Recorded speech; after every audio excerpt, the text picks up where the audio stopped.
Concrete പാലം പൊളിച്ച ശേഷം സാങ്കേതിക തടസ്സങ്ങളാൽ പുതിയ പാലം പണി മുടങ്ങിയതോടെ നാട്ടുകാർ സ്ഥാപിച്ച നടപ്പാലം കാലവർഷത്തിൽ ഒലിച്ചുപോയി.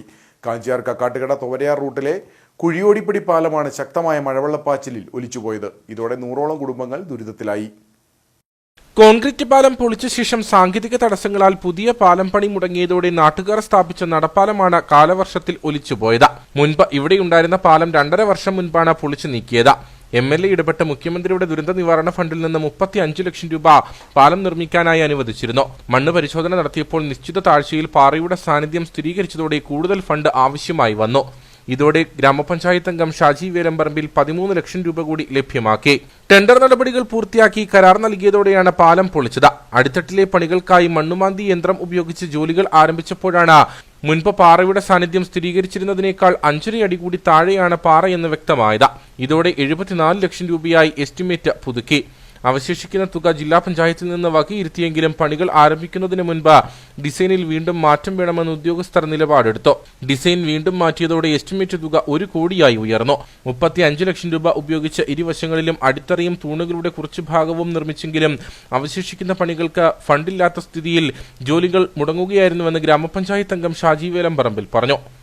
ഈ പ്രദേശത്തെ നാട്ടുകാരും ജനപ്രതിനിധികളും പഞ്ചായത്ത് പ്രസിഡന്റ് അടക്കമുള്ള ആളുകളെല്ലാം പലപ്പോഴായി മന്ത്രിയെ നേരിട്ട് കണ്ട് ഇതിന്റെ ബാക്കി ഫണ്ട് അനുവദിക്കണമെന്ന് ആവശ്യപ്പെട്ടിട്ടുള്ളതാണ്.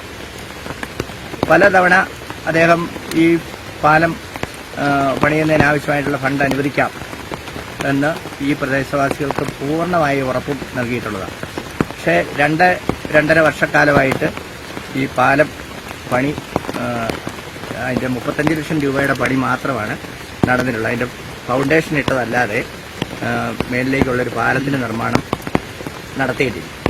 അപ്പം ഈ നാട്ടിലെ ജനങ്ങൾ ഇവിടെ ഒരു ആശുപത്രി കേസുണ്ടായാലും എല്ലാം കിലോമീറ്ററുകൾ കൂടുതൽ സഞ്ചരിച്ചാണ് യാത്ര ചെയ്യുന്നത്. അതുപോലെ തന്നെ താൽക്കാലികമായി നടന്നു പോകാൻ തക്ക ഒരു പാലം ഉണ്ടായിരുന്നത് ഇപ്പോൾ ഈ മഴക്കാലത്ത് 2 തവണ നിർമ്മിച്ചു. 2 തവണയും തകർന്ന് പോയ ഒരു സ്ഥിതിയും കൂടെയുണ്ട്. എന്തായാലും അടിയന്തരമായിട്ട് മന്ത്രി ഇടപെട്ട് അദ്ദേഹം പറഞ്ഞ വാക്ക് പാലിക്കണം. പാലം പൊളിച്ച ശേഷം സഞ്ചരിക്കാൻ മറ്റു മാർഗങ്ങൾ ഇല്ലാതെ വന്നതോടെ നാട്ടുകാർ താൽക്കാലിക നടപ്പാലം സ്ഥാപിച്ചു. ഇതാണ് കാലവർഷത്തിൽ ഒലിച്ചുപോയതെന്ന് നാട്ടുകാർ പറഞ്ഞു.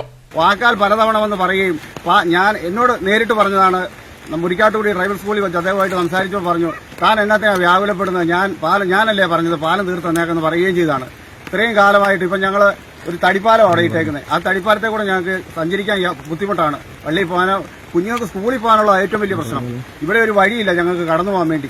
അതുകൊണ്ട് അടിയന്തരമായിട്ട് ഈ പാലത്തിന്റെ ബാക്കിയുള്ള പണികൾ അതിനുള്ള ഫണ്ടിടുകയും അടിയന്തരമായിട്ട് ഈ പണി ഞങ്ങൾക്ക് തീർത്തു തന്ന് ഞങ്ങളെ ഈ നാട്ടിലുള്ളവരെ അല്ലെങ്കിൽ ഞങ്ങളെല്ലാവരും കൂടെ ഈ ഉരുളുപൊട്ടിയും വെള്ളത്താലും ഞങ്ങളെല്ലാം നശിച്ചു പോകും. ഞങ്ങൾക്ക് എന്നത്തിന് 1 കോടി രൂപയുടെ പാലം ഈ 35 ലക്ഷം രൂപ ഉണ്ടായിരുന്നെങ്കിൽ ഞങ്ങൾക്ക് ഇവിടെ പാലവും തീർന്നേനെ. അതിപ്പം കല്ല് കിട്ടിയ പാറ കിട്ടിയില്ലെന്ന് പറഞ്ഞുകൊണ്ട് അതിന്റെ കുഴി എടുത്തു കഴിഞ്ഞപ്പോഴത്തേക്കും ബാക്കിയുള്ള പൈസ മൊത്തം അതിന്റെ അകത്തോട്ട് ഇൻവെസ്റ്റ് ചെയ്തിട്ടേക്കുക. പിന്നെ ബാക്കി വന്നേക്കുന്നത് ഇതേ നിൽക്കുന്നു, ഈ പില്ലർ മാത്രമേ ഉള്ളൂ. അതുപോലെ ഞങ്ങൾക്ക് അടിയന്തരമായിട്ട് ഒരു പാലം ചെയ്തു തന്നില്ലെങ്കിൽ ഞങ്ങൾ കക്കാട്ടുകട റോഡ് ഉപരോധിക്കുന്ന അടക്കമുള്ള സമര പരിപാടികളിലേക്ക് ഞങ്ങൾ നീങ്ങും. വിട്ടുവീഴ്ചയില്ല, അക്കാര്യത്തിൽ യാതൊരു മാറ്റവുമില്ല. ആകെയുണ്ടായിരുന്ന നടപ്പാലവും തകർന്നതോടെ ഈ മേഖലയിലുള്ളവർ കിലോമീറ്ററുകൾ ചുറ്റി സഞ്ചരിക്കേണ്ട ഗതികേടിലാണ്.